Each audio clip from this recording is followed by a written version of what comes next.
Qual deve ser o meu índice de acerto de questões? Pergunta que eu recebo de muitos concurseiros. E nós vamos ver aqui o que é importante para você ter noção de qual deve ser o seu índice de acerto quando você estiver evoluindo nos estudos, tá certo? Eu fiz algumas anotações aqui, alguns tópicos para nós tratarmos nesses vídeos. Para quem não me conhece, eu sou Bruno Bezerra, estou aqui nesse canal para te ajudar a ser aprovado no concurso dos seus sonhos. Hoje exerço o cargo de auditor fiscal da Receita Federal, mas já sofri muito, já estive aí do seu lado me preparando e estudando para as provas. Então vamos lá, vamos ao ponto aqui. O que acontece? Primeira coisa, o seu índice de acerto, ele depende de alguns fatores, tá? Primeiro deles, que eu deixei anotado aqui para nós falarmos, a sua fase nos estudos. Olha só, quem é concurseiro faixa branca, que está começando os estudos, sobretudo se você não conhece a matéria, a função inicial dos seus estudos ali é compreender o assunto, você ter uma noção do todo. Então não espere, numa fase inicial dos estudos, acertar questões difíceis, acertar questões decorebas, porque ainda não está no momento. O nosso processo de aprendizagem, ele tem etapa. Se você for querer compreender toda a matéria em uma primeira vez que você lê o assunto, decorar todos os detalhes, o que é que vai acontecer? Você não vai avançar nos estudos, você vai ficar preso.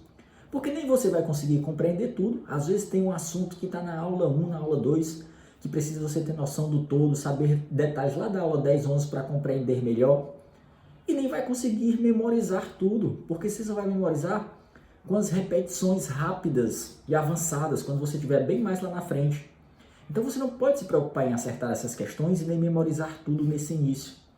Então é normal você ter um índice de acerto mais baixo. Por isso que eu aconselho você fazer questões do material PDF, filtradas pelo professor, porque ele já sabe o que é importante naquela etapa do processo de aprendizagem.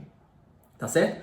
Então isso é um primeiro ponto importante. Quando você está na fase intermediária, aí você já compreende a matéria, mas ainda não consegue se lembrar de tudo. Então você esquece de muitos detalhes, decorebas. Normal também. Agora, à medida que você vai ficando faixa preta, que você fica mais avançado, a tendência é que você vá memorizando os detalhes e comece a acertar as questões mais profundas, tá? Esse é o primeiro ponto. O segundo ponto é o quê? As bancas examinadoras. Bancas pequenas, bancas que não têm tanta tradição, costumam cobrar questões mais literais. Cobram a letra da lei, são questões mais fáceis, mais simples. Então a tendência é que o seu percentual de acerto seja mais alto. Agora, se você pegar por outro lado, bancas mais tradicionais, bancas grandes como Sebrasp, FGV, essas bancas já cobram mais doutrina, mais jurisprudência, elas são mais imprevisíveis, cobram assuntos mais diferentes em cada prova, e aí a tendência é que o seu índice de acerto seja um pouco mais baixo, tá? Então, isso é importante você ter em mente também. Outro ponto, o seu cargo, a área para a qual você está estudando. Dependendo, quanto mais difícil o cargo, quanto mais alto o salário, geralmente, mais difíceis são as provas. Então tenha isso em mente também, faça questões do seu cargo, da sua área no início, para você ter noção da profundidade que precisa estudar. Então o seu percentual de acerto varia um pouquinho também, tá? Outra coisa que faz variar é o quê? Se você está fazendo questões do PDF ou se você está fazendo questões em um sistema de questões. Quando você está fazendo do próprio PDF, filtrada pelo professor, a tendência é que os seus índices de acerto sejam mais altos, porque o professor já colocou ali assuntos que ele deu na aula. Quando você vai para um sistema de questões, amplia-se o leque. Então, concurseiros faixa brancas devem fazer o quê? Como eu falei há pouco tempo, no próprio PDF.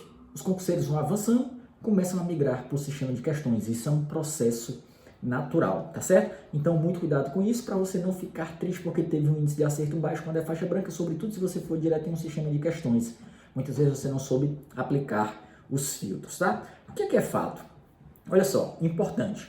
O fato é, não importa se você começou com um índice muito baixo, o fato é que você deve procurar sempre melhorar os seus índices de acertos, tá certo? Você deve procurar estar em uma crescente e aumentando ao longo do tempo. Agora, detalhe aqui, esse nosso crescimento do índice de acerto, né? Esse crescimento do índice de acerto, ele funciona uma curvazinha assim, ele não é retilíneo assim, ele tem altos e baixos, então você pode estar aqui num simulado acertar 85%, no outro acertar 82%, não tem problema.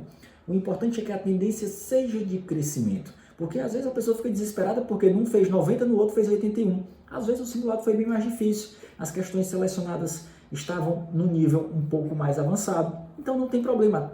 A questão é que a tendência tem que ser de crescimento, mesmo com altos e baixos, tá certo? Isso é normal.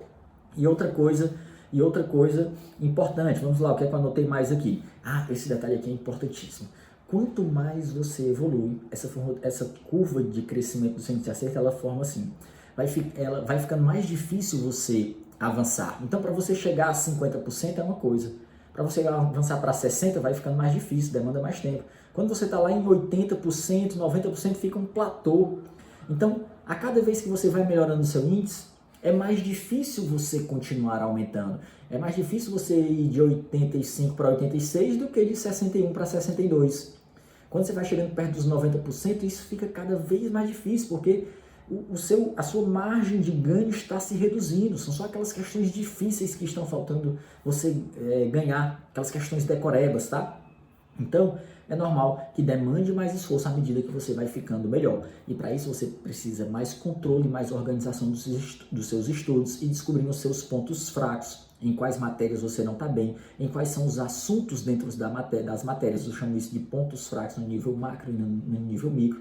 É fundamental que você tenha esses controles, tá certo? E aí, vai ser muito importante que nesse momento você tenha um material de revisão por meio do qual rapidamente você consiga rever toda a matéria, tá certo? Então tenha isso em mente para você ir sempre buscando aumento no seu índices de acerto. Veja esses fatores que eu falei, faixa branca, faixa intermediária, faixa avançada, para que você não se desespere aí com os seus índices de acerto. Não queira no início ter índices excelentes, memorizar tudo, aprender tudo, senão você vai ficar travado e não vai conseguir evoluir. Se gostou desse vídeo, deixa aí a sua curtida, deixa o seu like, deixa o seu comentário, me diz aí quais são os seus índices de acerto, quais são os seus pontos fracos, quais são os seus pontos fortes. Um grande abraço e até o nosso próximo vídeo. Valeu!